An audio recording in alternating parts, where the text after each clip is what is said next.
D'abord, j'aimerais vous accueillir tous et toutes et vous remercier d'être là, présents, pour ce troisième, c'est bien cela, troisième, quatrième, quatrième table ronde du cycle sur les études de la COVID-19 et les recherches en francophonie. Alors, aujourd'hui, nous avons un regard croisé sur la COVID-19, santé, migration et politique, avec trois personnes, trois titulaires de chaires de haut niveau. Juste avant de commencer, pour ceux et celles qui ne le savent pas, mon nom est Martin Meunier. Je suis le directeur du Collège des chaires de recherche sur le monde francophone de l'Université d'Ottawa et je suis également titulaire de la chaire Québec, francophonie canadienne et mutation culturelle. Et donc, je vous salue tous et toutes. Bonjour Liliane, que je viens de voir apparaître. Salut. Alors, voilà, aujourd'hui, nous allons accueillir, je disais, trois titulaires de chaires et je les présente ici un après l'autre et ensuite, j'aurai le plaisir d'animer une discussion avec eux et elles. Lui et elle. Marie-Ève Desrosiers, d'abord, est titulaire de la chaire de recherche en francophonie internationale sur les aspirations et mouvements politiques en Afrique francophone. Elle est professeure, disent, agrégée à l'École supérieure des affaires publiques et internationales de l'Université d'Ottawa. Ses recherches portent sur la gouvernance et notamment l'autoritarisme et les crises politiques et conflits en Afrique subsaharienne. Elle a récemment co-organisé en partenariat avec Jennifer Wallner de la chaire Jean-Luc Pépin, un panel qui portait le titre « Le racisme dans les institutions canadiennes » avec la très honorable Michaël Jean, le député fédéral, mon député d'ailleurs, Greg Fergus, et Mme Daniela Ingabire, le 15 octobre 2020. J'accueille donc Mme Desrosiers, merci d'être là. Également, Mme Louisa Véronis est titulaire de la chaire sur l'immigration et les communautés franco-ontariennes. Elle est professeure agrégée au département de géographie, d'environnement et de géomatique. Elle s'intéresse aux divers enjeux avec les géographies sociales et politiques de l'immigration, de l'intégration et de la participation des immigrants et des réfugiés. On soulignera ses recherches publiées sur la question de l'arrivée, de la réinstallation et de l'intégration des réfugiés syriens, grâce notamment à une subvention du Conseil de recherche en sciences humaines du Canada et la publication d'un ouvrage sur le sujet, A National Project Syrian Refugee Resettlement en 2020. Elle vient avec Mme Monica Jezak de l'ILOB.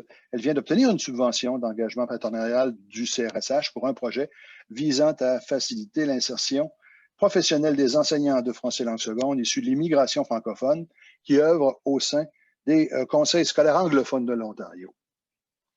Et finalement, le dernier, mais non le moindre, M. Sani Yaya, qui est titulaire de la chaire Sangor en santé et développement en Afrique. Il est également professeur titulaire à l'École de développement international et mondialisation. Avant sa nomination comme vice-recteur international et francophonie, il fut professeur invité à l'Université d'Oxford et a séjourné dans plusieurs autres institutions, dont l'Université Harvard, Johns Hopkins et l'Université de New York. Ses travaux portent sur l'économie de la santé, l'équité en santé, la mise en œuvre des politiques de santé dans les pays du Sud. Plus spécifiquement, la chaire Sangor de l'Université d'Ottawa, dont il est le titulaire, contribue à la réflexion sur les meilleures approches pour freiner l'évolution des courbes de décès des millions de femmes et de jeunes enfants en Afrique subsaharienne francophone. Parmi ses nombreuses publications, nous pouvons citer Globalization in the Time of COVID-19, Repositioning Africa to Meet the Immediate and Remote Challenges dans la revue Globalization and Health en 2020. Alors, on voit que tous et toutes ici ont déjà réfléchi la question de la COVID dans leur sphère de recherche particulière. Alors, immédiatement, je lance en quelque sorte le débat avec une question peut-être générale pour tous et toutes. Selon votre expertise respective, à vous, Mme Desrosiers, Mme Véronis, professeur Yaya, selon votre expertise donc respective, quels sont les principaux défis qui se profilent actuellement dans le cadre de la pandémie que l'on a et qu'on doit endurer, semble-t-il, encore pour quelques mois? Peut-être commencer par Mme Desrosiers.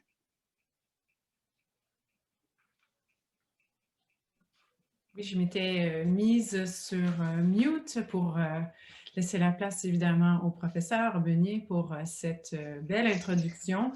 On est évidemment en très belle compagnie. Je trouve que ce soit bien dommage qu'on soit confiné à les petites boîtes de nos écrans.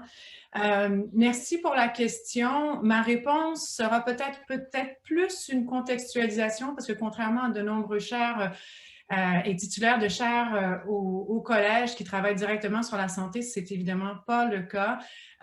Mais comme tous, j'ai été prise dans cette pandémie, je continue à être prise dans cette pandémie. Je vais peut-être offrir plutôt des commentaires, des réflexions, comme je l'ai fait publiquement au tout début de la pandémie, sur justement ce contexte politique. Parce que c'est vraiment, en tant que politologue, vraiment les réalités politiques de la pandémie, évidemment, qui m'ont intéressée.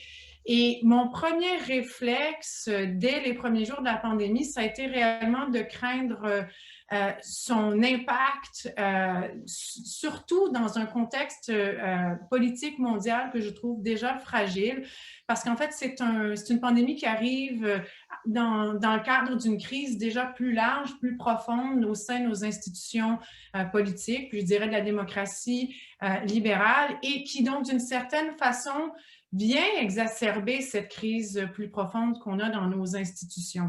Je pense que la plupart d'entre vous suivez l'actualité, puis vous savez très bien que certaines manifestations de cette crise plus profonde de nos institutions, c'est entre autres la montée du populisme, par exemple, dans cette méfiance qu'on a face aux élites, face aux institutions, incluant les médias, entre autres, une montée qu'on voit, qui est bien entamée depuis quelques années, une recrudescence de l'autoritarisme. C'est donc deux tendances qui sont bien réelles. C'est un moment historique où on sent que ce système, qui est également historique de démocratie libérale, est de plus en plus attaqué et remis en question.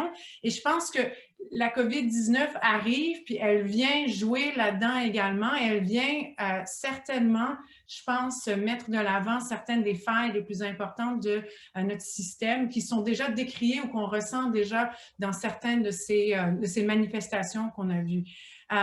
Des failles dans un système où tous devraient être égaux devant la loi, entre autres, avoir les mêmes droits. Et on s'est rendu compte que très rapidement, nos sociétés, donc entre autres la nôtre, le Canada, sont loin d'être égalitaires et nos systèmes sont loin de protéger de manière égalitaire les citoyens. Puis on est aussi dans un système où on voit des failles par rapport au fait qu'on aimerait voir la voix des citoyens mieux représentée dans nos institutions. Et je pense que la pandémie vient exacerber certaines des désillusions ou certains des sentiments que certains ont, de juger que c'est problématique de voir des systèmes qui sont de plus en plus complexes, qui manquent de transparence. Je pense par exemple aux décisions par décret dans le cadre de la pandémie. Et donc, ça vient exacerber ça aussi, le sentiment de la distance très réelle qu'on a du citoyen par rapport à l'appareil gouvernemental.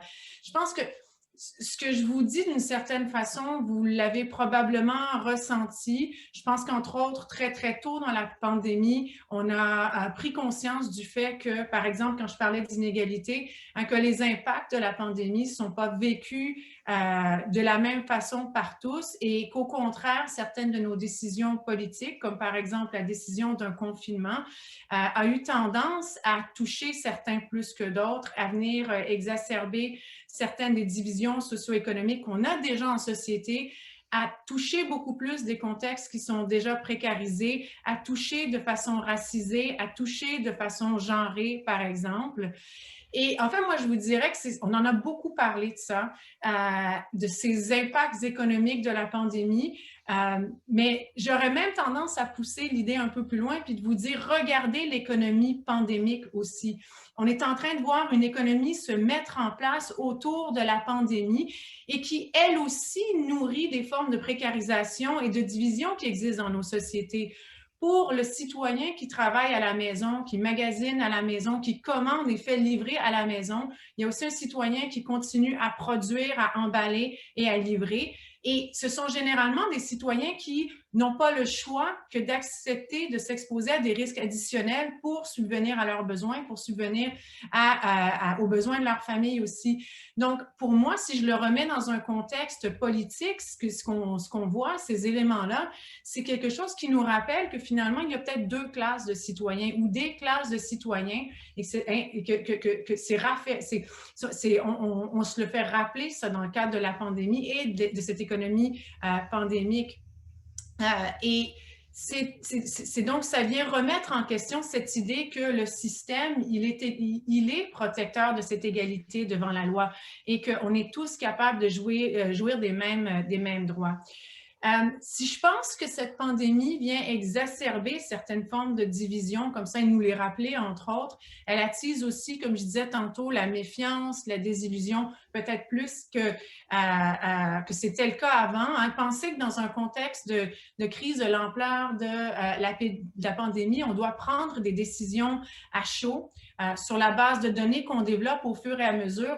Au risque de prendre une image qui a été beaucoup trop souvent utilisée, c'est vraiment l'idée de monter un avion en plein vol. Donc, c'est évident que ça donne lieu à des décisions erronées, des décisions problématiques, des décisions qui sont prises avec un manque de transparence.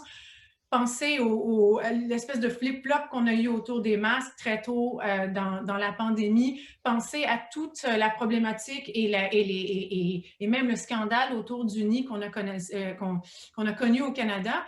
On ne devrait pas s'en surprendre de ça, des ratés, des manques de transparence, parce qu'on est dans une crise de très, très grande ampleur où on est justement en train d'inventer, de décider de processus à chaud.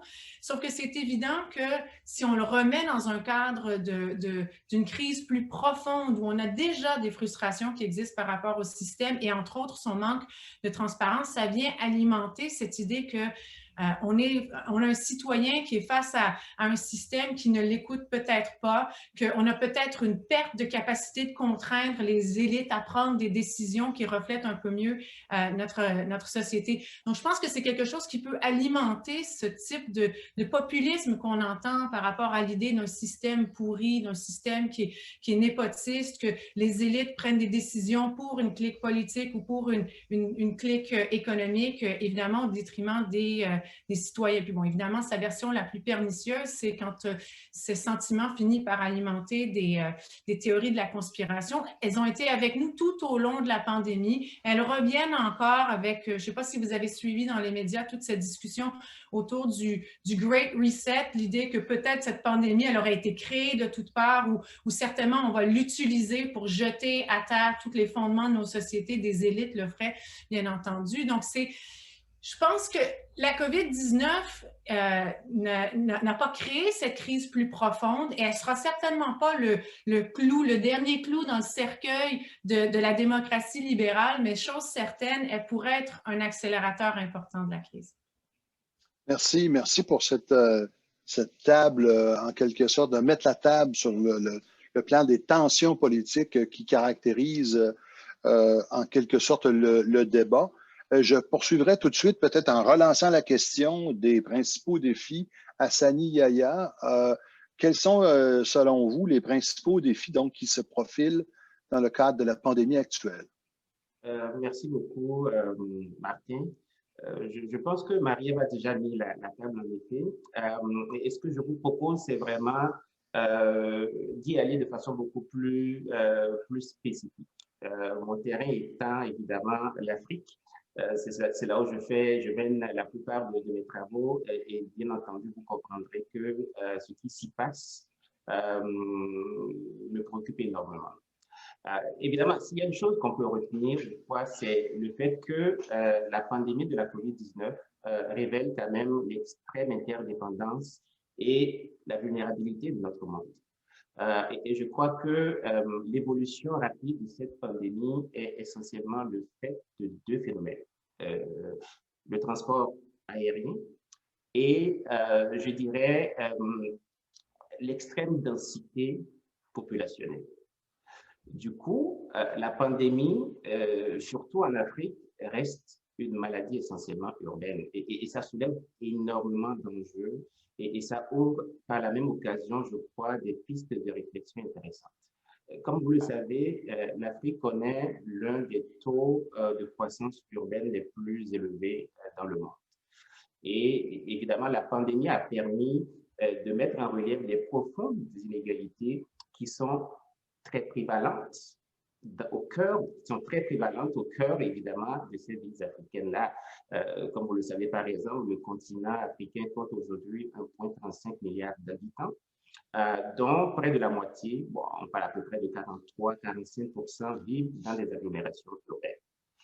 Et la réalité, c'est que beaucoup de gouvernements et de citoyens africains aujourd'hui sont confrontés au risque posé par cette pandémie-là, notamment dans les quartiers surpeuplés, qui se révèlent vraiment là de foyers potentiels de transmission, et aussi à ses conséquences, comme par exemple la réduction d'opportunités d'emploi ou encore des pénuries alimentaires. On pourra toujours en parler. Alors, si je reviens vraiment au cœur de la question, pour moi, le premier défi en Afrique notamment, et bon, c'est pas un abus de langage qu'on parle d'Afrique, hein, c'est pas un continent homogène, il y a autant d'Afrique que de pays, comme vous le savez, mais je pense qu'il y a quand même des tendances lourdes qui peuvent se dégager de cette pandémie-là. Alors, le premier défi pour moi, c'est celui vraiment de la mise en œuvre de politiques urbaines proactives et vraiment des subventions ciblées sur l'assainissement, des logements plus adéquats, la réhabilitation des bidonvilles. Alors, je suis supposé évidemment vous parler là de prévalence, d'épidémiologie, de taux de létalité et autres, mais je préfère vraiment l'aborder du point de vue des déterminants sociaux de la santé parce que, bon, on oublie toujours évidemment qu'il faut savoir différencier la cause de l'effet. Et pour moi, évidemment, les conséquences de cette pandémie-là en Afrique, on pourra toujours y revenir, hein, parce que, bon, on parle évidemment là, du fait que l'Afrique a été moins touchée. Je pourrais en parler plus tard, mais il y a quand même évidemment des effets qu'on ne saurait ignorer et on le voit aujourd'hui. Il y a beaucoup d'Africains qui vivent dans les centres urbains et cette pandémie, évidemment, nous impose, je crois, de repenser la façon dont les villes africaines sont organisées. Le deuxième défi pour moi, c'est vraiment celui donc de la mobilité. D'accord? Comme vous le savez, la mobilité reste quand même une des conséquences, ou dirais-je, une des caractéristiques importantes de la mondialisation à laquelle nous assistons. Or, la pandémie a permis de mettre en relief, je crois, l'extrême dépendance des villes africaines aux travailleurs essentiels. Et à quel point ces travailleurs dépendent, par exemple, des transports publics. Je vous rappelle, absolument, beaucoup de villes, beaucoup de pays africains ont vraiment imposé ce que d'aucuns ont appelé là des lockdowns, des confinements sauvages, qui ont empêché évidemment des personnes de pouvoir aller travailler, de subvenir à leurs besoins, dans un contexte où la plupart de ces personnes dépendent essentiellement de transports publics. Le pire, c'est que ces transports publics, qui sont souvent des bus, des minibus, que les personnes utilisent pour accéder à leurs emplois, représentent malheureusement aussi des vecteurs de transmission. D'où le défi aujourd'hui pour les pays africains, je crois, de songer à penser à des formes de mobilité douce. Et c'est fondamental, ça représente un défi. Ce que vous voulez dire. Quand je parle de mobilité douce, je parle par exemple de profiter un peu de la révolution numérique qui est en cours pour envisager éventuellement la promotion du télétravail, si c'est possible dans certaines capitales africaines. La réorganisation, le réaménagement évidemment de nos villes de façon à faire plus de place aux piétons, à faire plus de place, tu sais, à des moyens alternatifs de développement, de déplacement, et on sait que c'est possible. C'est possible. Et aujourd'hui, il y a des villes africaines où, voilà, tout est pour l'auto, en fait, et c'est problématique. Troisième défi, c'est vraiment celui qui consiste, une fois encore, à libérer ce que j'appelle le potentiel entrepreneurial du secteur informel. Et de renforcer la résilience, évidemment, de ces secteurs-là. Comme vous le savez, l'Organisation internationale du travail estime, par exemple, que 72% d'emplois non agricoles en Afrique se trouvent dans le secteur informel, qui, en passant, est occupé à 79% par des femmes. Effectivement. Quand on parle évidemment des questions d'inéquité, d'inégalité, des questions de genre, on voit une fois encore comment les femmes en Afrique peuvent être directement, mais aussi indirectement touchées par cette pandémie-là, et notamment les personnes qui travaillent dans le secteur informel, qui n'ont pas de filet de sécurité sociale, qui n'ont pas d'assurance, qui n'ont pas d'épargne, et qui, plus souvent qu'autrement, vont avoir besoin de l'aide des gouvernements pour pouvoir effectivement voilà, survivre. Quatrième défi, et le dernier, et je vais m'arrêter là, pour moi, c'est celui vraiment du système de santé. C'est aussi un défi, évidemment, qui, de façon beaucoup plus large, touche à l'économie. Comme vous le savez, la COVID a eu un impact vraiment dramatique sur les chaînes d'approvisionnement mondiales. On le sait, l'Afrique importe 94% de ses équipements médicaux et de ses produits pharmaceutiques. Elle ne produit pas de vaccins, elle ne fabrique pas grand-chose en matière de santé, et elle se trouve aujourd'hui effectivement dans une situation d'extrême vulnérabilité. Je vais vous donner un exemple. Alors, les vaccins candidats dont on parle, celui de Pfizer, vous savez, c'est un vaccin qui va probablement requérir 2 doses, et chaque dose coûte à peu près $40 en moyenne. Donc, disons à peu près 80-100 $ pour guérir quelqu'un. Alors, les pays riches, on le sait, se sont commandés des milliards de doses. Très peu de pays africains ont cette capacité-là d'en commander. Et la réalité est simple. On estime à peu près aujourd'hui qu'il y a 1,1 milliard de doses de vaccins achetées par les pays riches. Et il ne reste pratiquement plus pour les pays pauvres. C'est-à-dire, même si demain matin, vous venez, vous dites, écoutez, j'ai 2 milliards pour acheter un vaccin auprès de Pfizer, désolé, il n'y en a plus. Hein. Même des pays comme le Canada ont, comme vous le savez, des problèmes d'approvisionnement. Alors, imaginez un pays comme le Cameroun ou encore le Sénégal. C'est problématique. Alors, donc c'est vraiment autant d'enjeux aujourd'hui qui se posent aux pays africains et qui, évidemment, forcent une réflexion, je crois, différente. Évidemment, il y a ici des enjeux dont nous allons parler qui ne sont pas tout à fait nouveaux, mais la COVID vient encore une fois de plus mettre en relief l'urgence de s'intéresser à ces enjeux-là et l'urgence surtout pour les pouvoirs publics de réaménager de nouveaux espaces pour permettre évidemment aux populations vulnérables de pouvoir une fois encore disposer du minimum social commun, se nourrir, se loger, s'éduquer, pour pouvoir effectivement mener une existence digne de ce monde. Alors, donc voilà un peu les principaux éléments que je souhaitais apporter pour justement animer la conversation.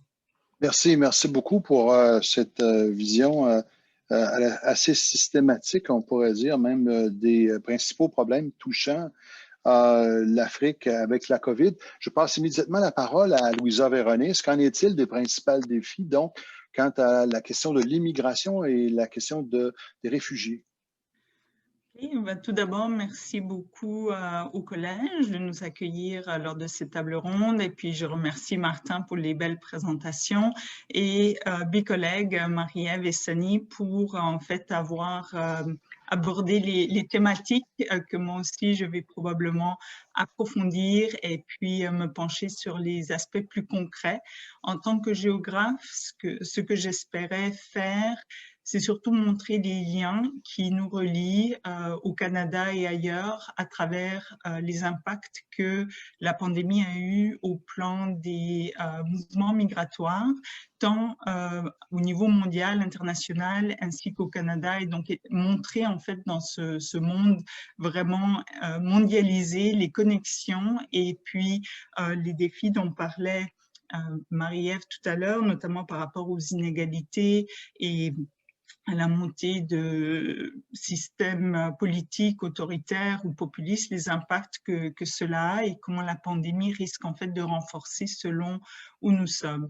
Donc, je veux commencer au plan international, renchérissant un peu sur ce que Sani a dit aussi par rapport au mouvement migratoire, le fait que beaucoup de travailleurs migrants ont dû en fait quitter les lieux où ils étaient établis pour travailler, pour rentrer chez eux dans leur village, et c'est le cas autant par exemple dans les pays comme l'Inde ou le Bangladesh qu'en Afrique. Et donc le fait que ces travailleurs migrants dont les familles dépendaient des revenus qu'ils apportaient maintenant sont dans des situations de précarité, de pauvreté, de sécurité alimentaire qui en fait renforce la vulnérabilité et vient s'ajouter aux déterminants sociaux qui fait qu'ils risqueraient d'être plus à risque, et notamment la sécurité alimentaire, tant au plan international qu'au Canada, a été vraiment mise de l'avant comme dépendante du travail de travailleurs migrants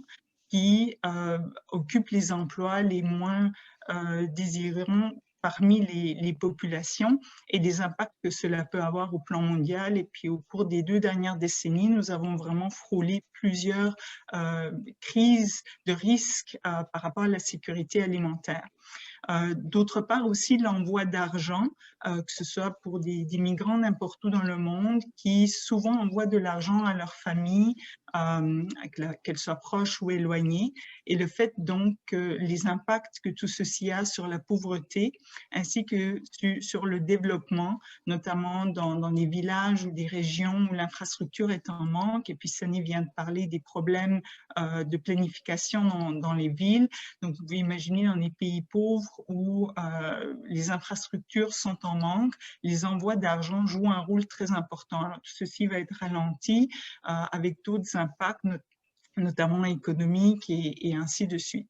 D'autre part, il y a aussi une grande préoccupation pour les migrations ou les déplacements forcés en lien avec des crises humanitaires, des conflits, et l'impact que les fermetures des frontières a en ce moment, le fait que beaucoup de gens qui normalement seraient en mouvance quitteraient les zones à risque, et aussi avec des désastres naturels ou l'impact des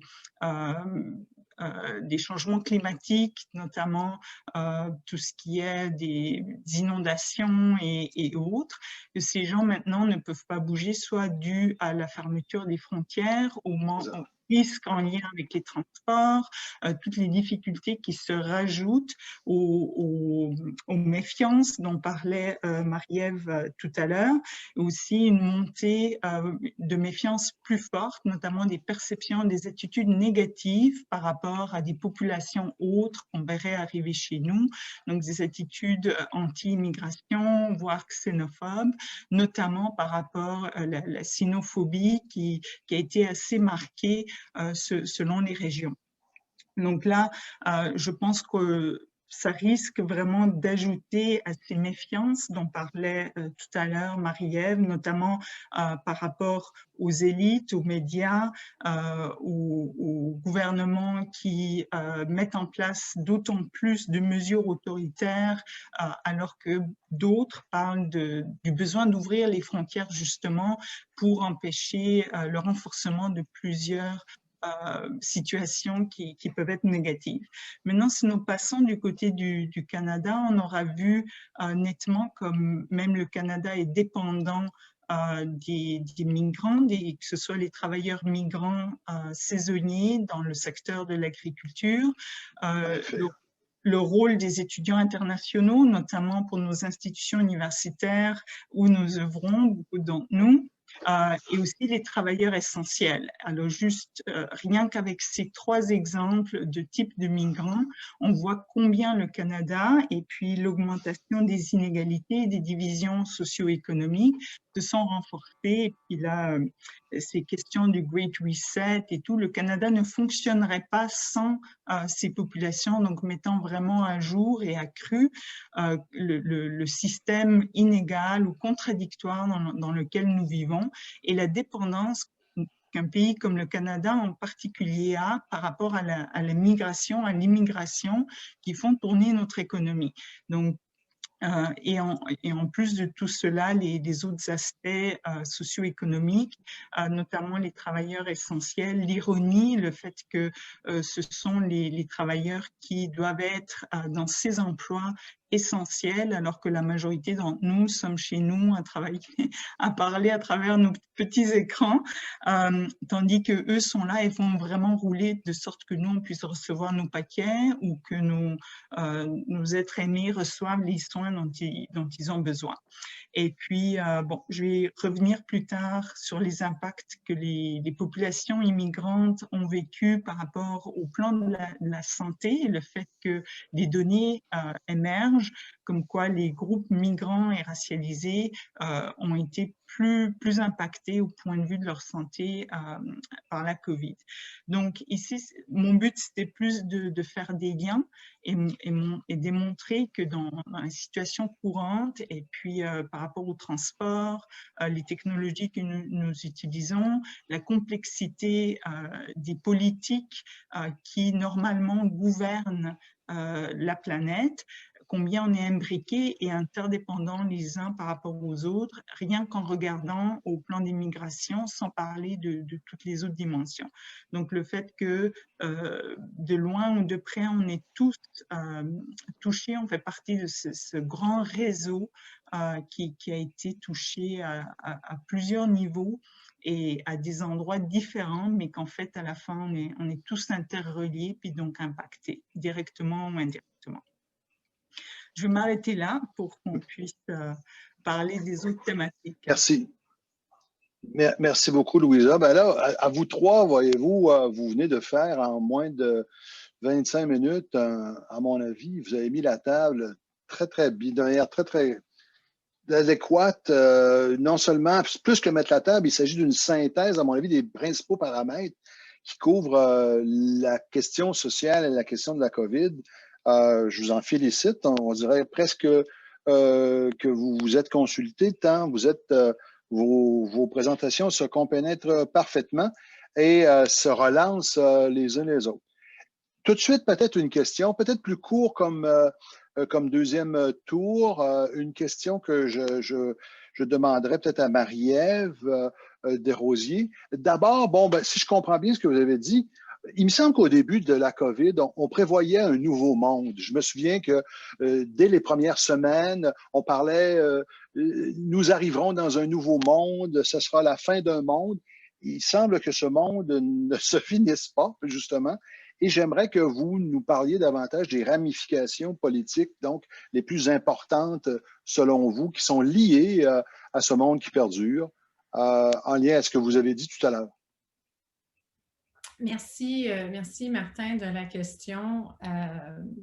C'était pas tout à fait la façon dont j'avais pensé l'aborder, surtout que c'est évident que mon travail a tendance à beaucoup porter sur les enjeux internationaux, mais vraiment un des éléments qui pour moi est ressorti d'un point de vue politique au niveau de la COVID et de ce qu'on a vu se profiler, c'est peut-être quelque chose qui nous touche un petit peu plus près, pour moi en tout cas, au niveau canado-canadien puis au niveau de nos institutions. Donc, sans complètement ignorer la question, j'y reviendrai peut-être plutôt vers la fin.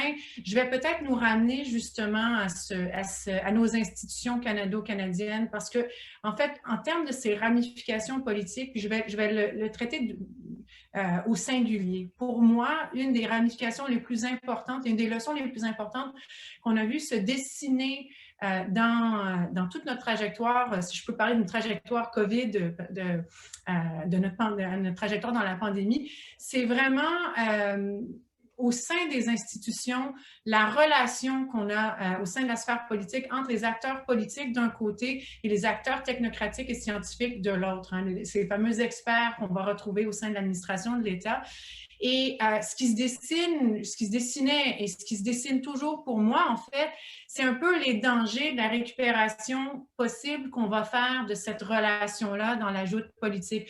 Donc, c'est peut-être pas une discussion sur est-ce qu'on est dans un monde meilleur, c'est plutôt une question de est-ce que dans le monde dans lequel on se trouve actuellement, est-ce qu'on gère bien les choses parce qu'on a fait certains choix qui auront peut-être un coût. Donc, c'est peut-être comme ça que je vais répondre à la question, si vous me le permettez.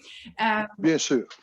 Et donc, en fait, ce qu'on a vu, hein, ça fait maintenant Ça fait maintenant 9 mois à peu près qu'on est dans cette pandémie et justement, on a vu l'évolution de cette relation-là entre justement les acteurs politiques et nos acteurs technocratiques et scientifiques. Puis on a vu au début de la pandémie vraiment une coalition entre ces acteurs-là et même la mise à l'avant-scène, on a vraiment mis à l'avant-scène ces acteurs de la santé publique qui sont peut-être un peu plus habitués à des habitués de la scène, de l'arrière de la scène, parce que ce sont, hein, ils jouent un rôle de conseiller avant tout.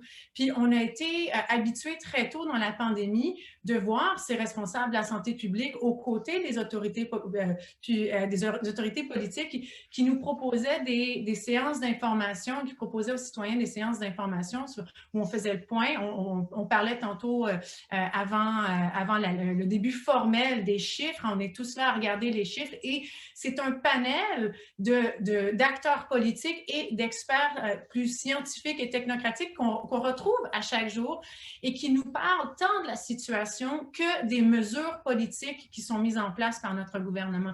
Et je pense qu'il y a quelque chose de très rassurant dans ce front commun-là du politique et du scientifique technocratique, au point où, je pense que vous le savez autant que moi, il y a certains de ces acteurs de l'arrière-scène qui sont devenus presque des bombes médiatiques. On pense par exemple à Horacio Arruda, par exemple, au Québec, qui est peut-être l'exemple qu'on ressort le plus souvent.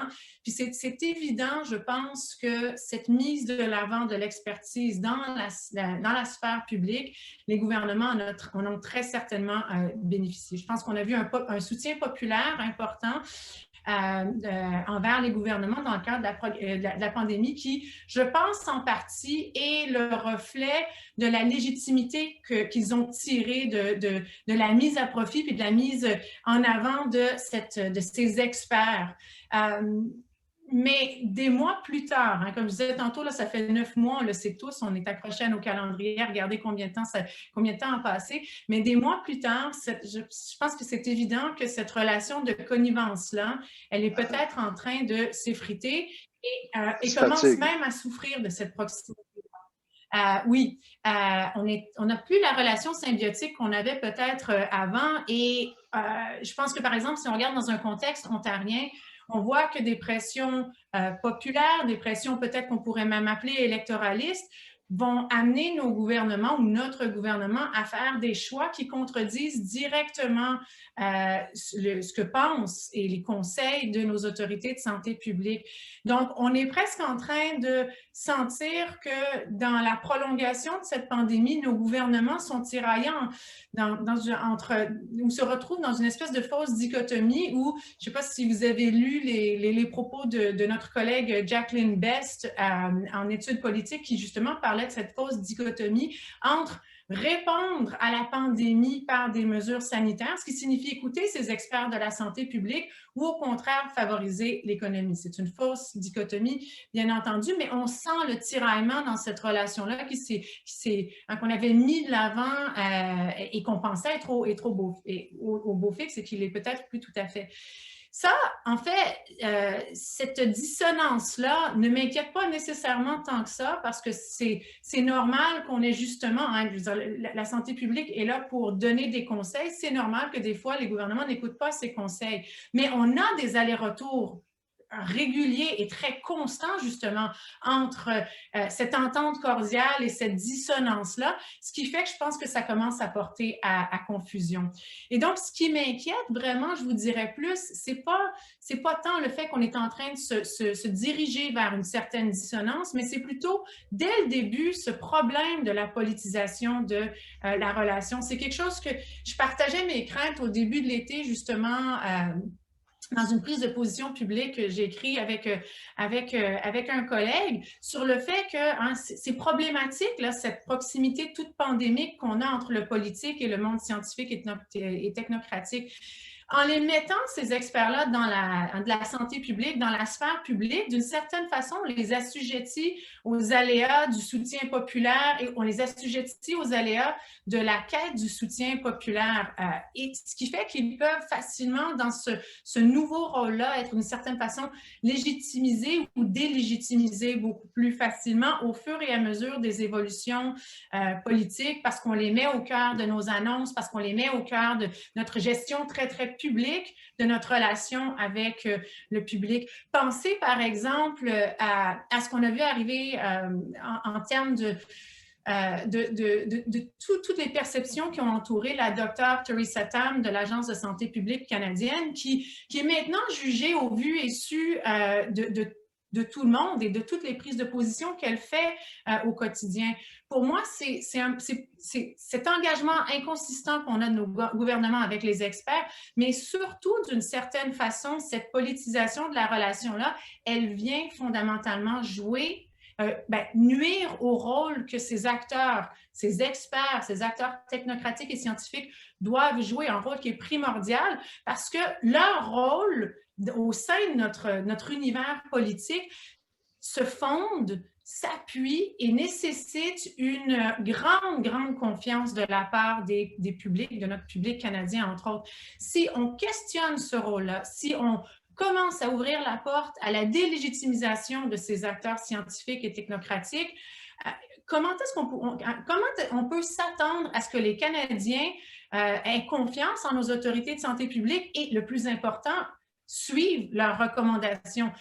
On en parlait encore dans les journaux ce matin, où justement, pour que les mesures de santé publique fonctionnent, il faut qu'il y ait une confiance très claire de la part de la majorité des Canadiens par rapport à cette santé publique-là. Cet enjeu-là, il va être essentiel quand les vaccins vont arriver, c'est entendu, mais on est déjà en train, d'une certaine façon, de mettre des bâtons dans les roues dans cette relation-là en l'ayant instrumentalisé d'une certaine façon pour l'ajout politique. Donc, ce qui est important, c'est de trouver vraiment un équilibre et une division et de respecter une certaine division des rôles de chacun, de ces différentes composantes-là, où les experts appuient, conseillent nos décideurs politiques, mais ultimement, la décision, elle est politique et elle revient aux acteurs politiques, et ce qui signifie que les coups de semonce, c'est eux qui doivent les recevoir et pas nos experts scientifiques et technocratiques en qui on doit avoir cette confiance pour être capable d'assurer le bon fonctionnement justement de notre système de santé publique. Je vais m'arrêter là-dessus en espérant répondre un peu plus de manière plus globale pour la prochaine. Ah, écoute, de toute façon, je trouvais que là où tu allais, c'était très intéressant. Écoute, c'est une relecture du savant politique de Weber à la sauce COVID-19 avec le pire des mondes qui pourrait survenir si jamais on délégitimise les scientifiques et qu'on fait des anti-masques, au fond, les rois du système. Mais sans aller plus loin, je reviens, merci donc pour ton intervention qui me paraît tout à fait mettre la table à une question épineuse et qui nous inquiète plusieurs d'entre nous, j'en suis certain. Je reviens à Sani Yaya sur l'Afrique, 2 secondes. On parlait, je me souviens encore, dans le bureau du Collège des chaires, sur le monde francophone, ça fait longtemps qu'on s'est vu là. Au mois de mars dernier, on discutait ensemble, je pense que c'était autour du 20 mars, et je me souviens qu'on s'inquiétait tous les deux de l'Afrique.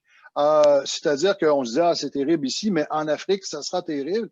Pourtant, il semble y avoir eu une certaine résilience africaine face à la pandémie. Est-ce que vous pouvez tenter de l'expliquer un peu plus? Oui, merci beaucoup. Je pensais que tu dirais qu'on s'était retrouvé le 20 mars autour d'un verre de vin, mais c'était pas tout à fait le cas. Peut-être le 20 mars prochain, mais bon, on y verra. Oui.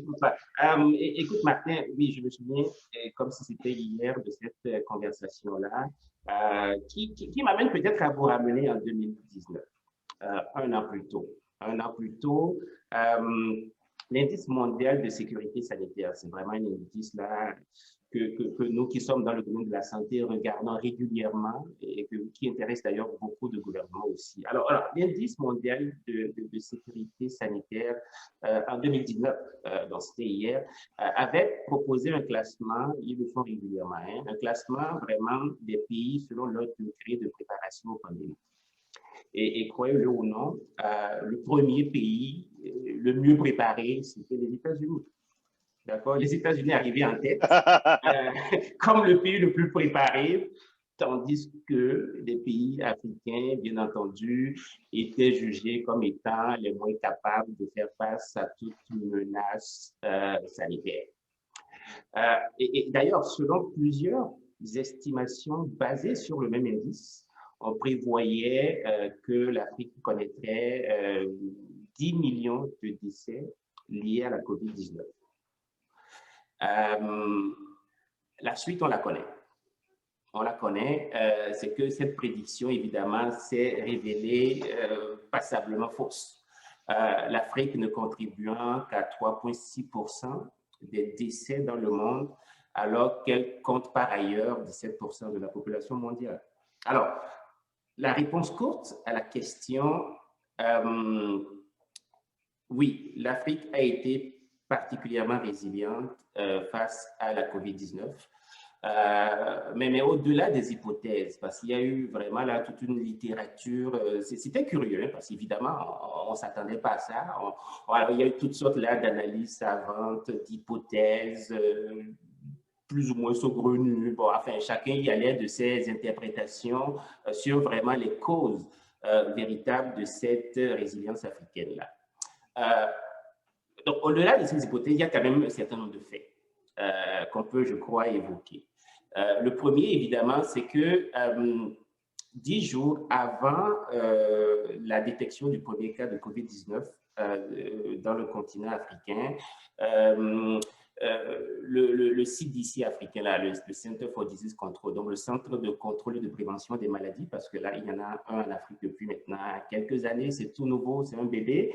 Donc, ils ont vraiment essayé de convoquer une réunion de tous les chefs d'État africains, justement pour préparer la réponse africaine et surtout coordonner la réponse africaine face à la pandémie. Et je pense que ça, c'est quelque chose vraiment d'extrêmement important et de nouveau, parce que ce n'est pas souvent quelque chose qui se fait pour toutes sortes de raisons, là, dont je vous épargne les détails en Afrique. Mais ça a été, je crois, un signal assez fort à l'effet que voilà, l'Afrique ne pouvait rester en marge de la crise et qu'elle se devait effectivement de se coordonner et d'unir, de mutualiser ses efforts justement. Et je pense que ça, c'est quelque chose qui a quand même donné des résultats assez intéressants. Évidemment, une autre raison qu'on ne peut pas ne pas évoquer, c'est que la crise a quand même frappé relativement tardivement en Afrique.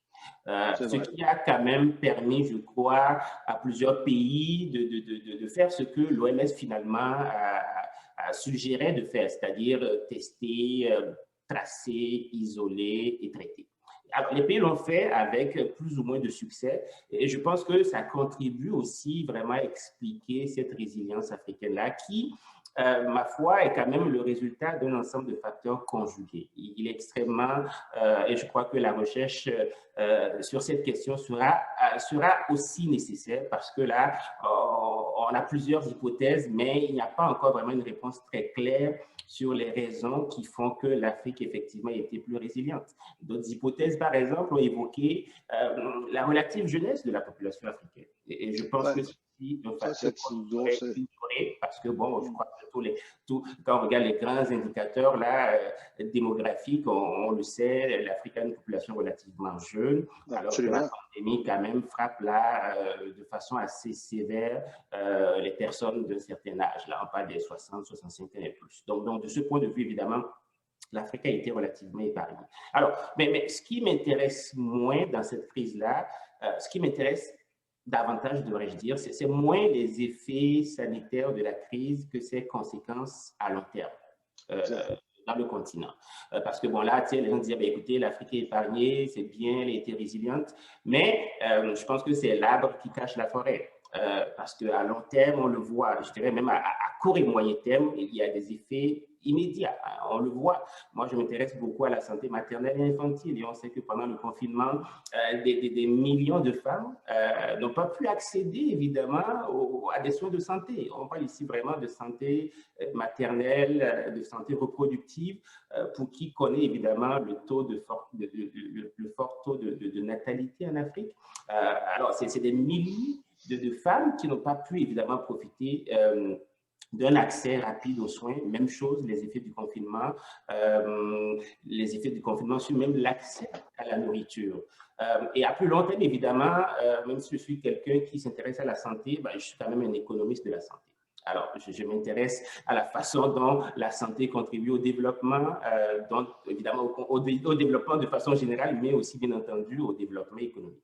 Et ce qu'on constate, c'est que l'économie, évidemment, à long terme, à moyen et long terme en Afrique, évidemment, l'horizon semble pas si joyeux que ça, parce que ce qui est remarquable, c'est de constater qu'au cours des dernières années, l'Afrique a quand même réussi sur le plan économique à faire des progrès remarquables. Il y a eu vraiment là un boom dans les infrastructures, dans les énergies renouvelables, dans l'inclusion financière, même si des progrès restent à accomplir, mais il y a vraiment eu des avancées. Or, qu'est-ce qu'on constate? C'est que depuis la pandémie, toutes les prévisions, il faut s'en méfier aussi évidemment, mais pour l'instant, les prévisions semblent suggérer que vraiment la région africaine risque de perdre les énormes gains réalisés au cours des dernières années et le continent risque de connaître sa première récession en 25 ans.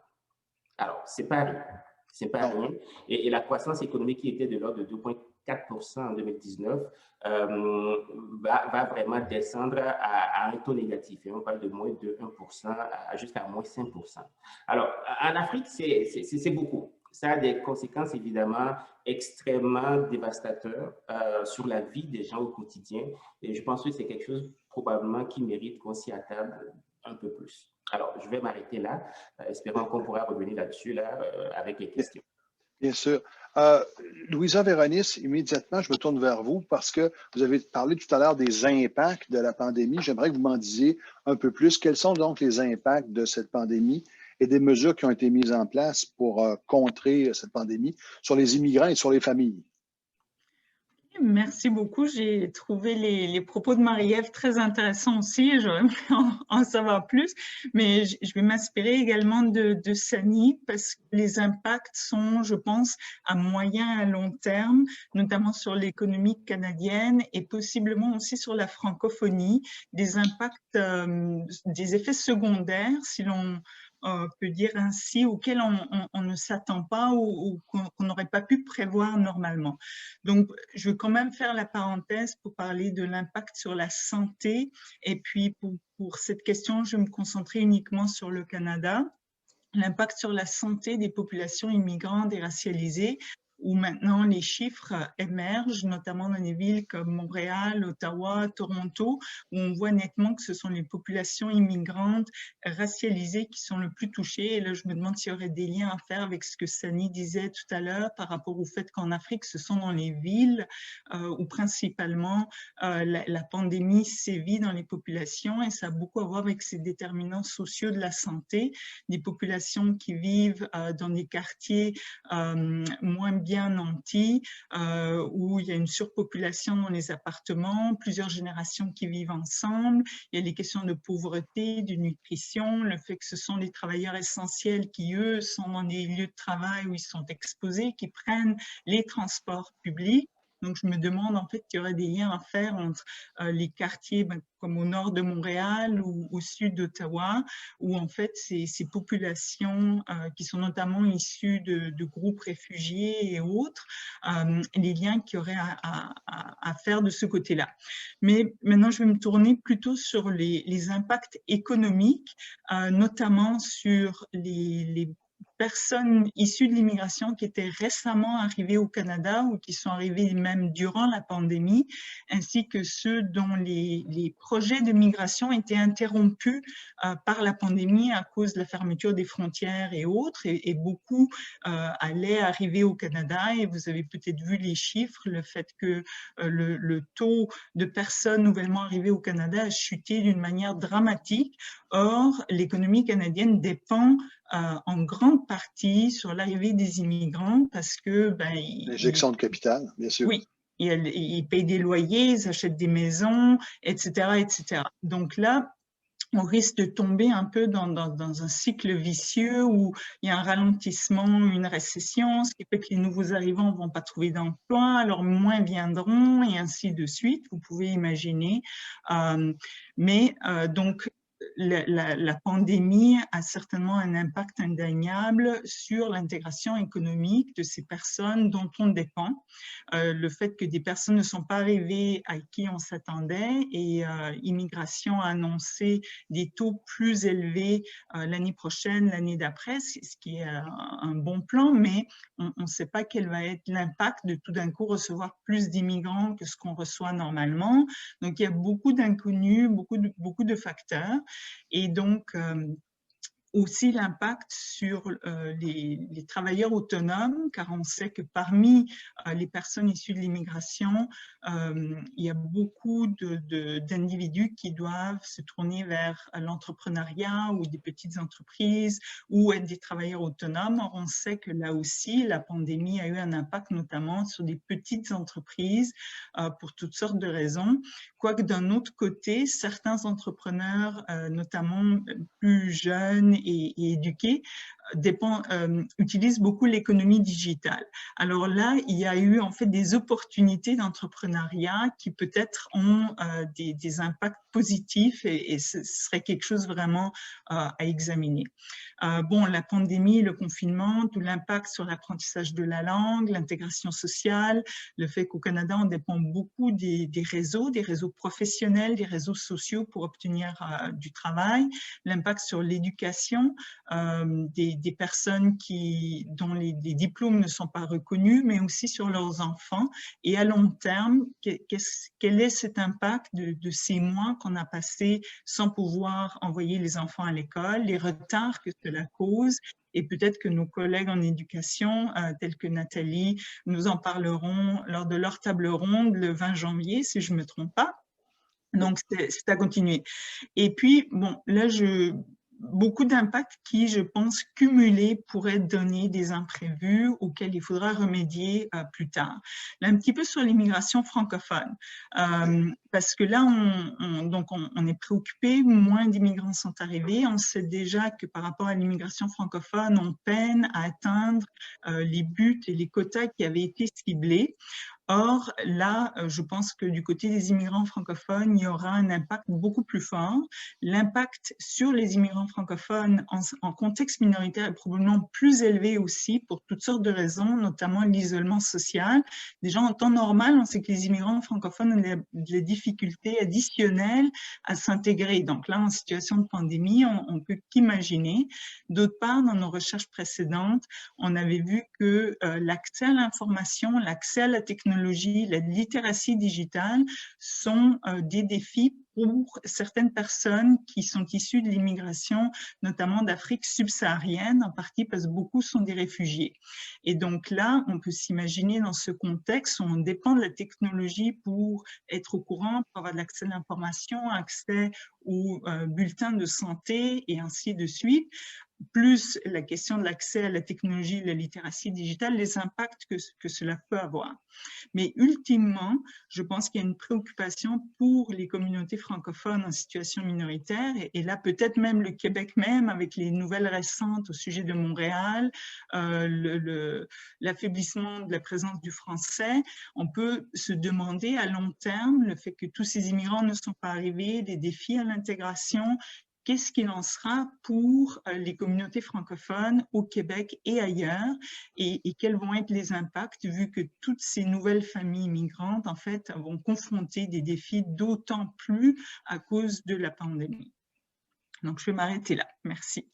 Merci, Louisa Véronique, parce que c'est aussi ce sont des défis qui sont très importants et qui pourront, c'est ça que c'est très difficile de calculer à court, moyen et long terme les impacts de cette pandémie, notamment sur la population immigrante francophone.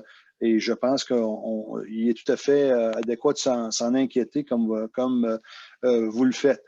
Question dernière question avant de passer aux questions pour tous, puisque on voit de plus en plus qu'il y a il y a un avant et un après pandémie. On ne parle que du vaccin.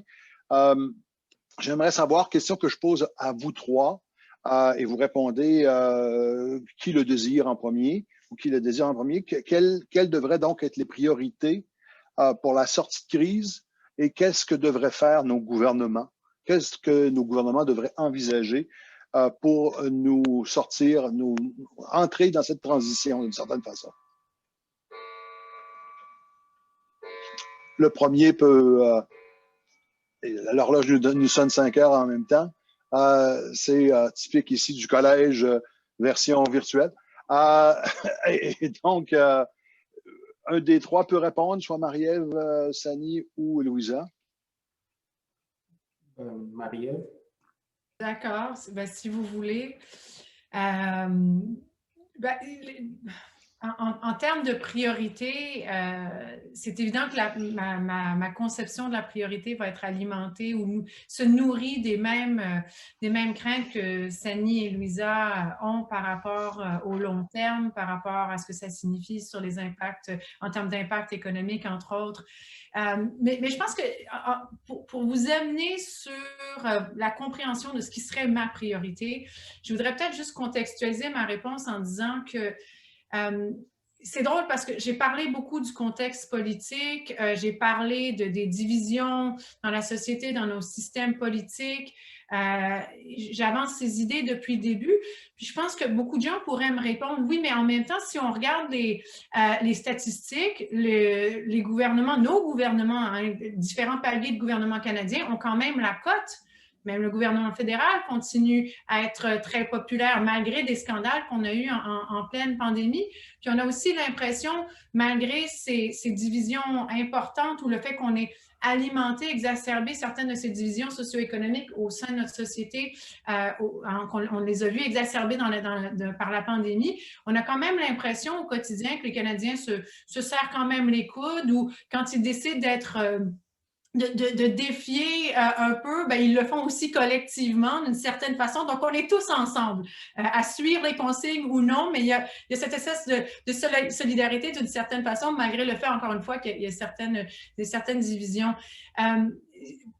Pourquoi alors je parle de division, puis j'insiste, malgré le fait que tout ça, c'est quand, je le rappelle, on est quand même dans une crise sanitaire qui se profile dans le cadre d'une crise beaucoup plus large où c'est clair, là, toutes les données sont là et le disent que nos gouvernements vivent une crise de confiance très importante envers l'économie et la capacité du système à répondre de manière équitable à tout le monde et de faire un apport de services équitable aussi envers la capacité de nos institutions à nous représenter, ou plutôt que de représenter certains intérêts qu'on les imagine technocrates, politiques, économiques, etc., envers ce qu'on appelle l'expertise aussi. Le populisme, c'est ça aussi. Hein? On a aussi cette méfiance par rapport à l'expertise. Tout ça décline. Les statistiques sont là. Et donc, ça existait avant. Et comme je disais, la pandémie, elle exacerbe tout ça. On ne le voit pas nécessairement de manière flagrante en ce moment parce que les crises profondes, elles ont tendance à créer, en étude des conflits, on appellerait ça un rally around the flag. Hein? Donc, on se serre les coudes, justement, on ne va pas à contre-courant, on soutient nos gouvernements, elles stimulent une solidarité initiale. Sauf que la combinaison de cette crise existante de confiance qu'il y avait avant envers nos systèmes politiques, son exacerbation par la pandémie et en plus une reprise économique qui risque d'être très lente, du moins pour les secteurs qui sont déjà peut-être plus précaires ou plus vulnérables. Là, encore une fois, au risque d'utiliser une image qui a été trop utilisée, c'est Main Street qui risque de souffrir beaucoup plus que Wall Street parce qu'on le voit même depuis mai et juin que Wall Street rebondit gaiement très souvent dans cette pandémie, alors que ce n'est pas nécessairement le cas de cette fameuse Main Street. Donc, tout ça, je pense, pourrait nous amener à ce que je pourrais appeler d'une certaine façon des lendemains qui déchantent. Je ne suis pas nécessairement optimiste pour la suite des choses, puis je ne m'attendais pas à ce que mes collègues le soient non plus, mais de mon côté, c'est parce que je pense que tout va jouer dans les décisions qu'on va prendre par rapport à la gestion de l'après. Donc, il va rester un travail très, très important par-delà notre gestion des vaccins, puis on l'entend déjà dans la réponse de mes collègues, de Sani et de Louisa, de gérer les impacts sociopolitiques, et évidemment économiques aussi, mais aussi sociopolitiques qui se rattachent à l'élément économique aussi. Donc, ma priorité pour ce qui devrait être fait, politologue, hein, chassez-la, elle revient au galop. Donc, la politologue vous dirait, pour moi, la priorité sur le long terme serait de refaire la confiance entre les institutions et le citoyen, puis de rappeler la pertinence de nos institutions. Je ne tomberai pas dans le Great Reset, justement, mais je vais vous dire que dans la foulée de notre sortie de pandémie, il faut laisser les comités, les groupes, nos institutions jouer leur rôle de remise en question de la façon dont on a géré les choses, de reddition de comptes aussi, de revoir et de penser et de parler de la façon dont on a fait les choses. Il faut aussi tenir des élections pour que le public puisse, d'une certaine façon, valider la gestion du gouvernement ou, encore une fois, la semoncer, sachant qu'il y a beaucoup de décisions qui ont été prises dans un cadre d'urgence où on tronque un peu nos processus législatifs. C'est ce qui amènerait la démonstration que justement le système, il fonctionne bien. Ça peut vous sembler un agenda politique d'appeler à des élections, tout ça. Non, c'est le processus politique normal et il faut qu'il reprenne son cours normal. C'est un des éléments qui peut refaire cette confiance entre le citoyen ou aider à favoriser cette confiance entre le citoyen et les institutions. De manière plus large, puis je risque de dépasser le cadre de la COVID, évidemment, c'est de ne pas également oublier cette crise de confiance qu'on a envers la démocratie libérale. Donc, de s'imaginer que cette démocratie libérale, ce n'est pas quelque chose qu'on devrait prendre pour acquis. On l'a fait trop souvent en s'imaginant que les questions de populisme, les questions d'autoritarisme, c'est ailleurs, c'est très loin, c'est pas chez nous. Et je lisais récemment un article de la part de politologues américains qui parlait du contexte américain, mais je pense que ça s'applique chez nous aussi, qui nous disait, qui nous rappelait que l'une des plus grandes menaces pour la démocratie, c'est l'idée qu'elle est inattaquable. Et elle était menacée et attaquée avant, elle est, encore une fois, dans un contexte où on la remet peut-être, on a beaucoup d'armes pour la remettre en question encore plus. Donc, il faudrait que, encore une fois, on se pose des questions, même chez nous, sur les bases de cette crise-là et peut-être commencer à retravailler à différents degrés nos processus et se questionner par rapport à eux, par rapport à certaines des divisions qu'ils animent, entre autres. Je finirais peut-être, Martin, je sais qu'on doit passer à autre chose, mais peut-être en disant que, et encore une fois, peut-être que je dépasse le cadre de la COVID, mais pour moi, entre autres, ça passe par une réflexion sur notre relation à l'information. Dans un cadre où les médias sociaux ont joué un très, très grand rôle dans la COVID-19, ils jouent aussi un très, très grand rôle dans cette relation de confiance ou non par rapport à nos institutions. On les a longtemps imaginés comme des gardiens de notre système démocratique parce qu'ils critiquaient, parce qu'ils demandaient des comptes de nos gouvernements. Mais en ce moment, je pense qu'ils jouent un rôle où ils viennent fragiliser, entre autres, ce rôle de confiance. Je vais m'arrêter là-dessus. Encore une fois, merci beaucoup. Est-ce que je pourrais vous relancer là, mais je ne le ferai pas, mais c'est très intéressant. Est-ce que d'autres personnes voient, Louisa ou encore Sani, d'autres rôles que les gouvernements devraient envisager dans cette transition qui doit être fait rapidement? Bon, notamment, là, je cadre un peu la question, mais j'aimerais savoir quelle est la liaison avec les vaccins, parce que là, on parle de ça pas mal en ce moment. Si jamais vous pouvez revenir, ça serait intéressant aussi. Moi, je pense que les options politiques du côté africain sont nombreux, évidemment. Et il n'y a pas de solution miracle. Je pense que les solutions, on les connaît en réalité. Le défi, c'est de les mettre en œuvre. On ne va pas réinventer la roue. Je pense que beaucoup, là, ont essayé de jouer au futurologue en nous prédisant, évidemment, que le monde va totalement changer au lendemain de la pandémie. Mais bon, écoutez, les mêmes causes produisent toujours les mêmes effets. Dans le contexte particulier de l'Afrique, je n'insisterai jamais assez sur l'importance pour les gouvernements de remettre une fois encore les déterminants sociaux de la santé à l'avant-scène. Bon, ça reste un discours que certains diront qu'on a beaucoup entendu, mais justement, c'est parce que c'est la voie de passage. C'est la voie de passage. Donc, moi, je le vois à trois niveaux. D'abord, le court terme, le moyen et le long terme. À très court terme, évidemment, ce que les pays africains doivent continuer de faire, c'est ce qu'ils ont fait jusqu'ici. Donc c'est vraiment de mettre davantage leurs efforts dans la prévention de la propagation du virus, dans l'investissement des mécanismes de préparation, de détection précoce et bien entendu dans le déploiement des mesures d'urgence. Et je pense qu'un autre aspect important de mon point de vue, tu as notamment évoqué là la question des vaccins, je pense qu'il faut, pour vraiment atténuer la crise sanitaire immédiate, il faut que les pays de l'OCDE, les pays riches et autres producteurs de produits médicaux s'abstiennent d'imposer des interdictions d'exportation et d'autres politiques commerciales qui fragmentent la production et augmentent les coûts de fourniture essentiels pour les pays qui sont tributaires des importations. Je pense que Absolument.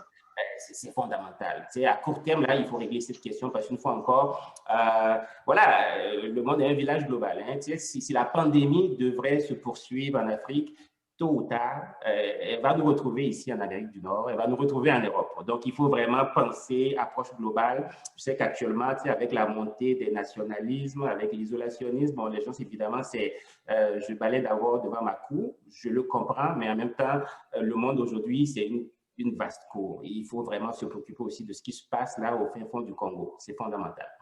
À moyen terme, je pense qu'il faut vraiment que les gouvernements, et ça va dans le sens de ce que j'ai dit un peu plus tôt, mettent en place des mesures budgétaires et monétaires qui permettent évidemment d'apporter des liquidités aux petites et moyennes entreprises, des liquidités aux travailleurs du secteur informel, des liquidités aux ménages, dans évidemment les économies les plus vulnérables. Et pour moi, c'est vraiment un aspect très important. À long terme, il faudrait évidemment renforcer, hein, parce que renforcer les systèmes de santé, évidemment, ça, c'est pas quelque chose qui se fait du jour au lendemain. Ça fait longtemps qu'on en parle.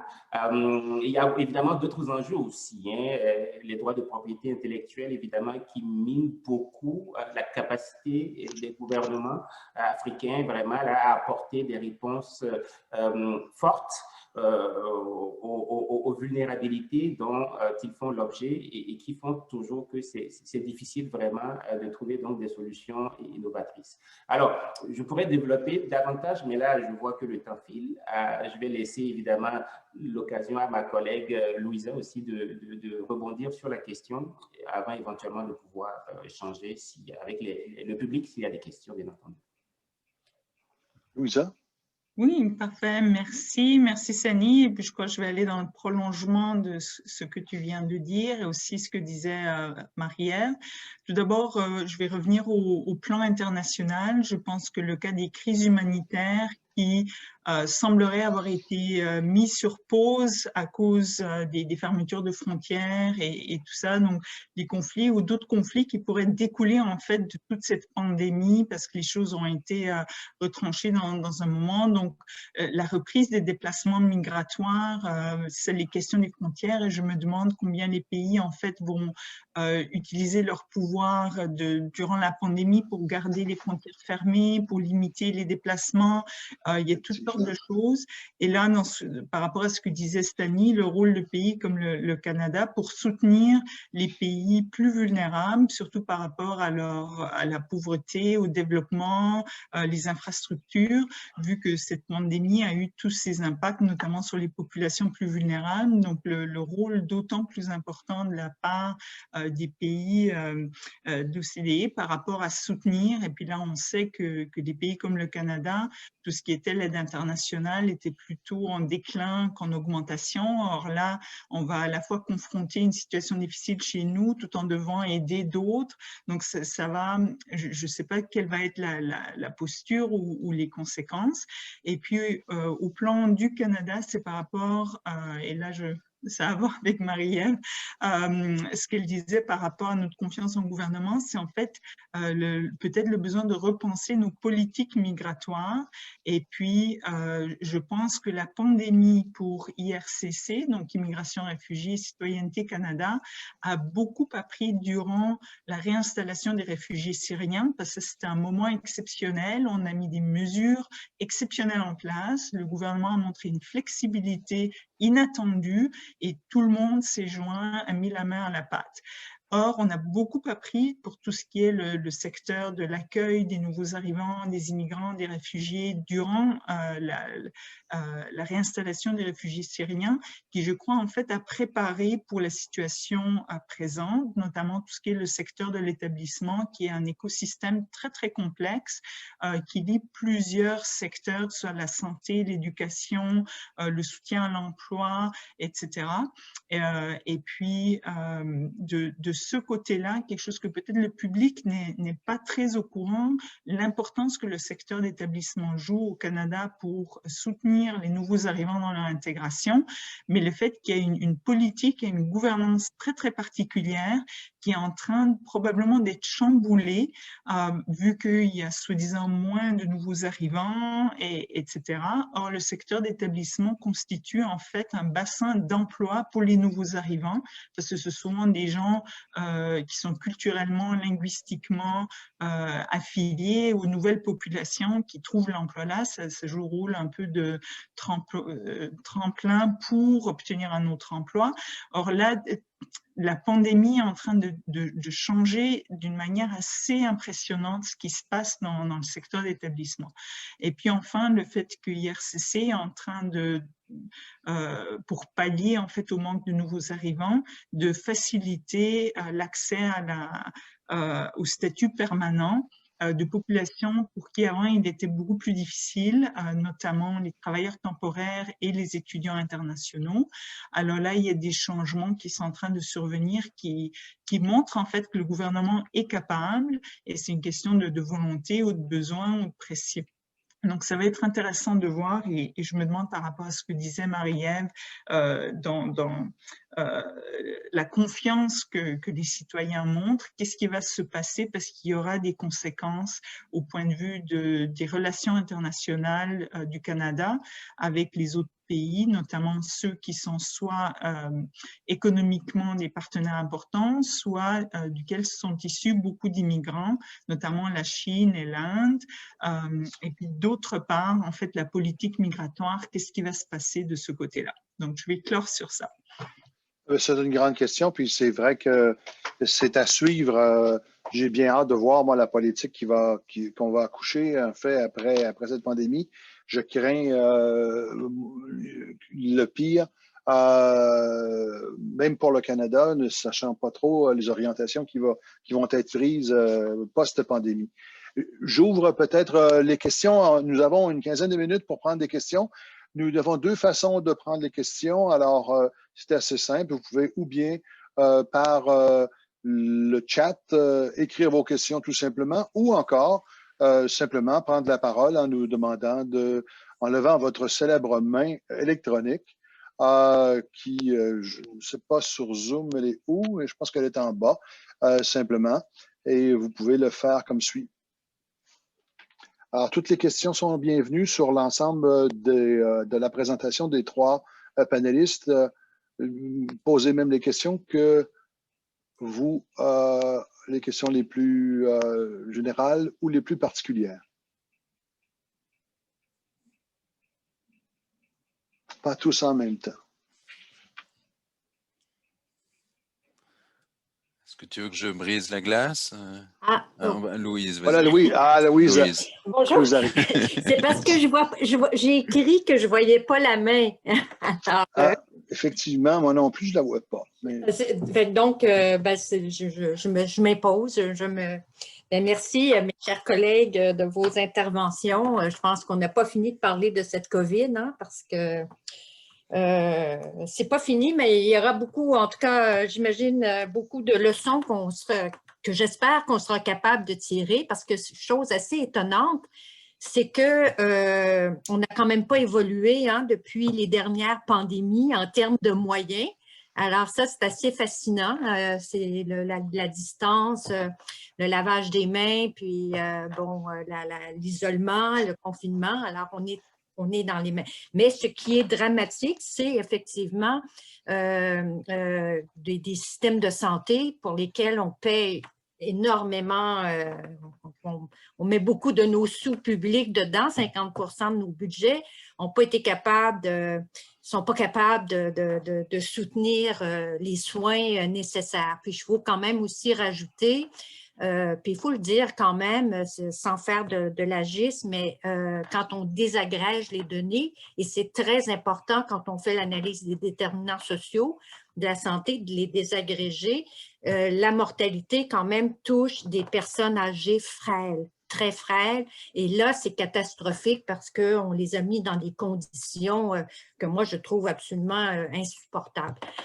Alors, et puis, qui est affecté aussi? Ben, c'est effectivement les personnes les plus pauvres, les migrants qui vivent dans des conditions de vie, de logement, qui sont sur la première ligne aussi parce qu'ils doivent offrir les services quand ils ont à travailler. Alors donc, l'inégalité, elle est vraiment profonde et on a quand même eu tendance à vouloir l'occulter en disant tout le monde est touché par la COVID, mais ce n'est pas vrai. Tout le monde n'est pas touché de la même manière, puis il faut vraiment le dire.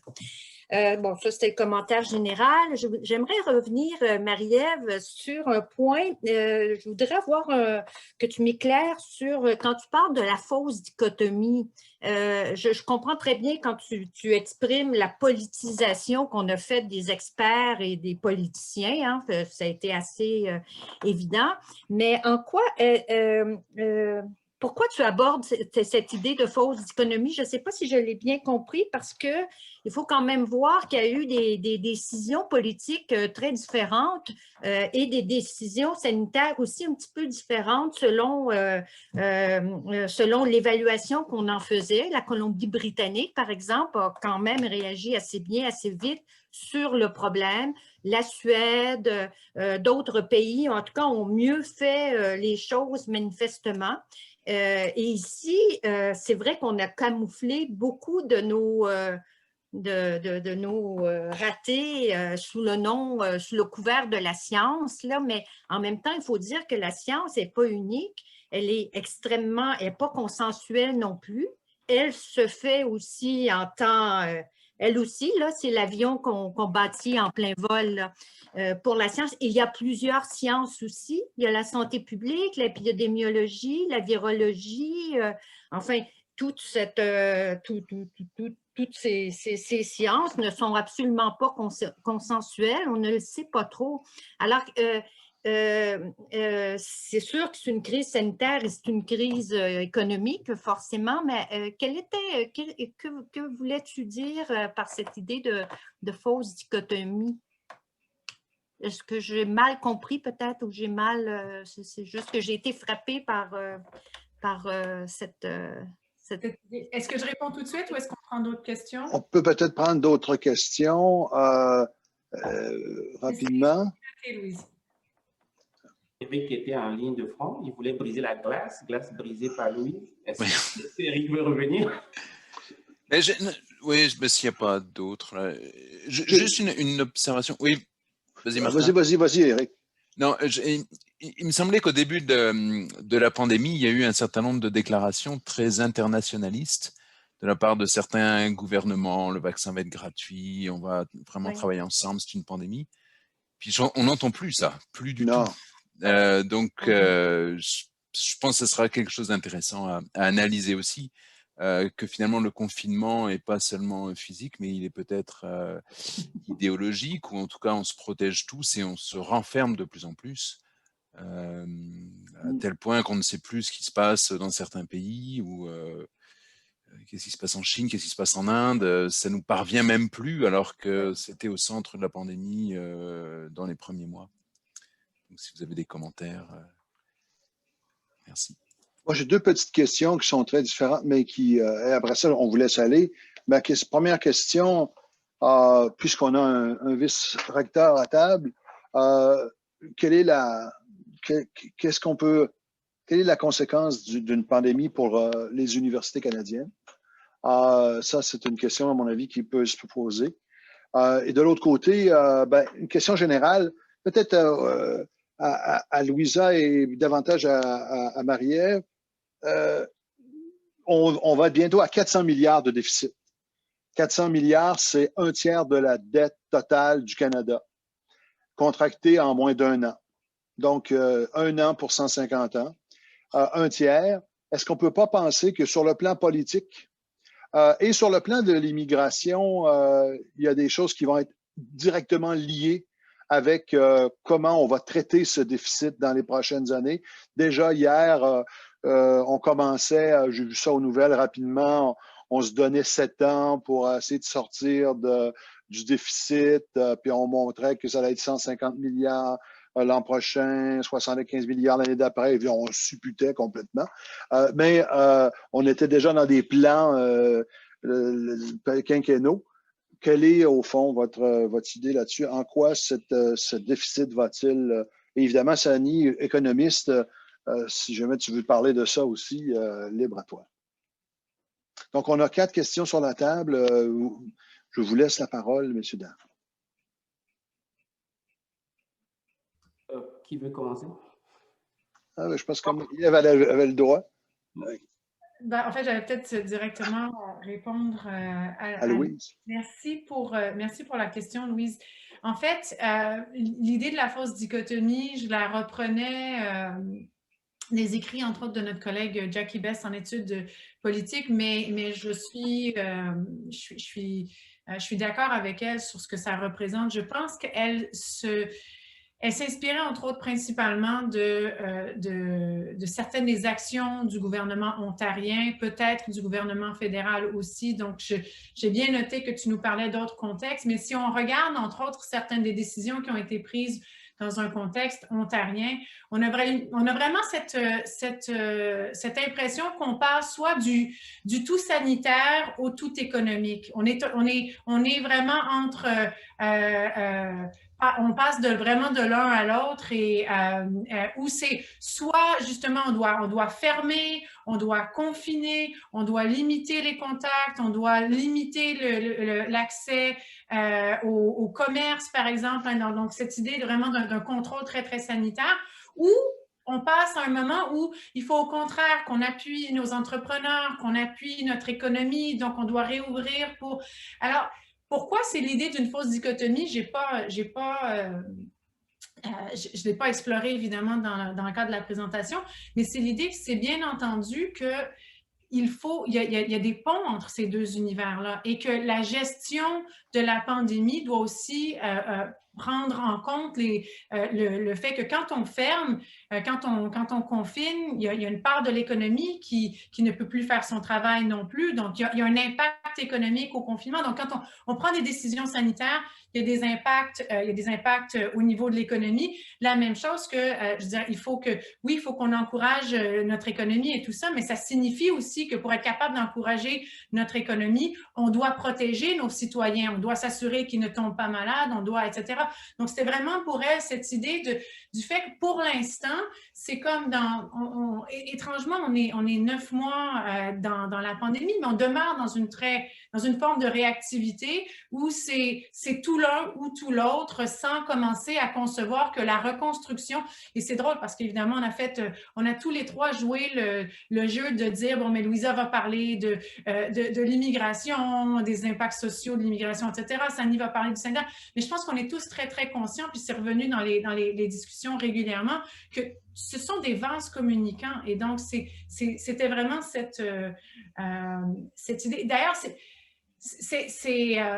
je pense, je ne sais pas une réponse vraiment à la question de Martin, mais je pense que c'est ce que j'ai trouvé intéressant de l'annonce d'hier où là, on était à penser d'un reset économique, mais à long terme, plutôt que de se pencher sur justement comment on gère l'impact de nos décisions économiques pandémiques, ce que suscitait évidemment tout de suite le jeu de la réaction de la part des gouvernements provinciaux qui nous ont dit « Non, mais attendez, ce qui est le plus important, c'est de se pencher sur les questions sanitaires, puis que vous pensiez à continuer à alimenter notre compétence provinciale aussi. » Donc, on est beaucoup dans un jeu de est-ce que c'est l'avenir ou est-ce que c'est maintenant? Est-ce que c'est alors que ça devient... je pense que c'est une question de public aussi. On est en train d'essayer de parler à qui, mais ce qui nous amène à faire des espèces de petites boîtes où je réponds à ceci ou je réponds à cela. Je vais peut-être laisser les autres répondre parce que je prends beaucoup de temps, puis je reviendrai peut-être sur la question des universités après. Je vais laisser la parole peut-être à Louisa. Ok, oui, volontiers, parce que malheureusement, je vais bientôt quitter, donc je ne vais pas pouvoir rester trop longtemps. Je ne sais pas si c'est une réponse ou plutôt un commentaire, notamment en lien entre la question de Martin sur la dette et ce que Marie-Ève vient de dire par rapport à la fausse dichotomie. Je pense que c'est les failles socio-économiques, parce que non seulement il y a la charge de la dette, surtout sur les générations futures, mais penser par rapport à si c'est la crise sanitaire ou l'économie, le fait qu'il y a un effet comme de pendulier, on va de l'un à l'autre, et puis finalement, on aura un impact négatif peut-être sur les deux, parce que en partie, le confinement n'a pas résolu ou aidé. Au contraire, ça a augmenté, ou en anglais c'est entrenched, ça a comme creusé plus au fond, et qu'en fait on aura le pire des deux en même temps, parce que ça a duré longtemps et l'économie a eu un impact énorme avec des failles socio-économiques où en fait ceux qui étaient connectés et tout, ben tout va bien, et en fait se sont enrichis parce qu'ils ont moins dépensé, et les grandes entreprises, Amazon et autres, ben, ils ont doublé, triplé, quadruplé leurs milliards, tandis que les plus pauvres, les plus vulnérables, ils sont encore pires qu'avant. Personnellement, je pense que un sujet dont on n'a pas parlé, c'est les inégalités de classe sociale. On en a parlé un petit peu, les vulnérables et tout, mais vraiment, je pense qu'on doit parler de la classe sociale et l'impact que ça a, ou si on est au milieu, ou plus d'un côté ou de l'autre, et le fait que les pandémies, et je crois dans The Conversation, il y avait plusieurs interventions qui montraient que les monopoles se formaient suite aux pandémies, ceux qui étaient mieux nantis en bénéficient, etc. Donc, en fait, je pense qu'on est face à une situation, mais là, je parle peut-être moins en tant que chercheur qu'en tant que citoyenne, où je trouve la situation extrêmement préoccupante. Et l'autre, pour revenir à ce que disait en fait Marie-Ève plus tôt par rapport à l'information, ou je pense que c'était la question d'Éric par rapport à cette solidarité internationale. En fait, on voit le protectionnisme, l'isolement, la fermeture des frontières et chacun pour soi.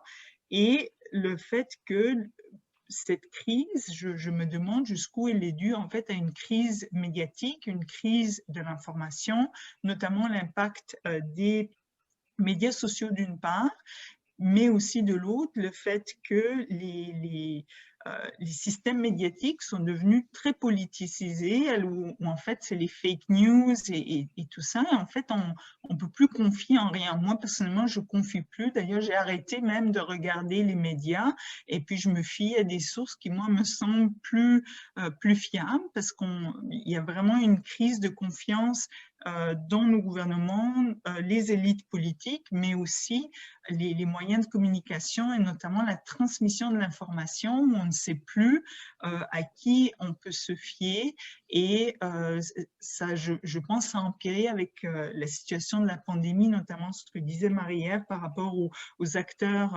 technocratiques et scientifiques qui sont mis en doute par les acteurs politiques et les médias qui ont joué là-dessus à cause de la situation pour en fait mieux vendre, vu qu'on dépend maintenant des médias digitaux, où on peut aller où on veut et qu'on ne peut plus contrôler vraiment la situation. Alors, le marché.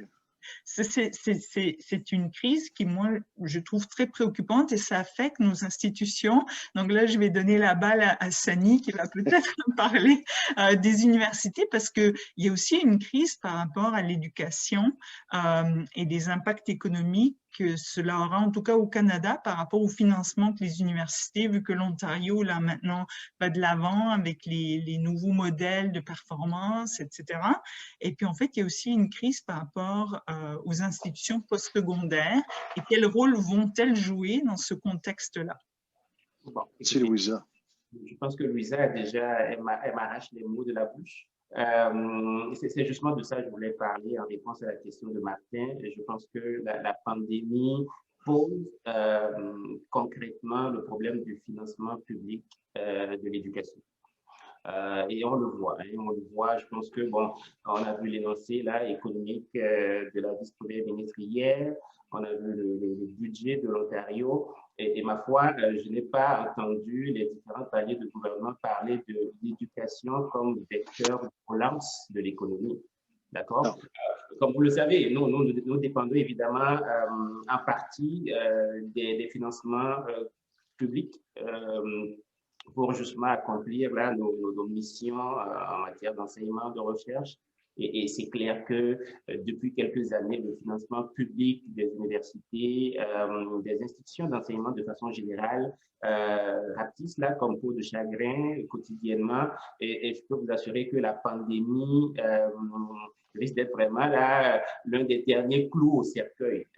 C'est clair, actuellement, on n'est pas la priorité des gouvernements et dans un contexte aussi d'érosion progressive, je dirais, du rôle des universités. Hein. Ça, c'est un autre débat là, où beaucoup de gouvernements le voient avec la montée des populismes. Bon, voilà, le rôle des universités aujourd'hui, on le voit aussi face à cette tension. Hein. Donc, on a évoqué au début de la pandémie, bon, au début, c'était beau, tu sais, les chercheurs avaient droit au chapitre.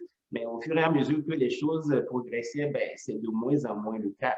Donc vraiment, il y a une crise qui est réelle. Et nous, à l'Université d'Ottawa, c'est clair que ça se traduit évidemment là, par une baisse de nos financements de la part des gouvernements.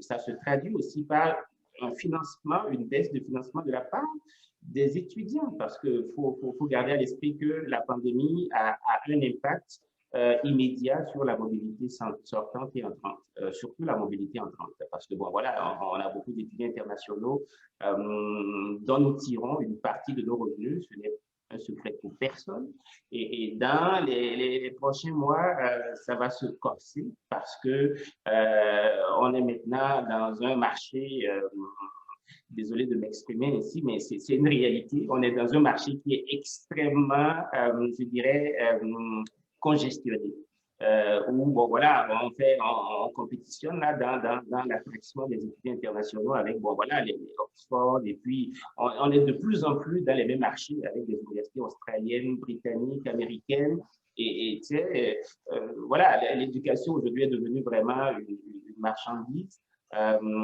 Les étudiants veulent avoir le value for money. Alors, donc là, on regarde tous les rankings, le classement des universités, etc.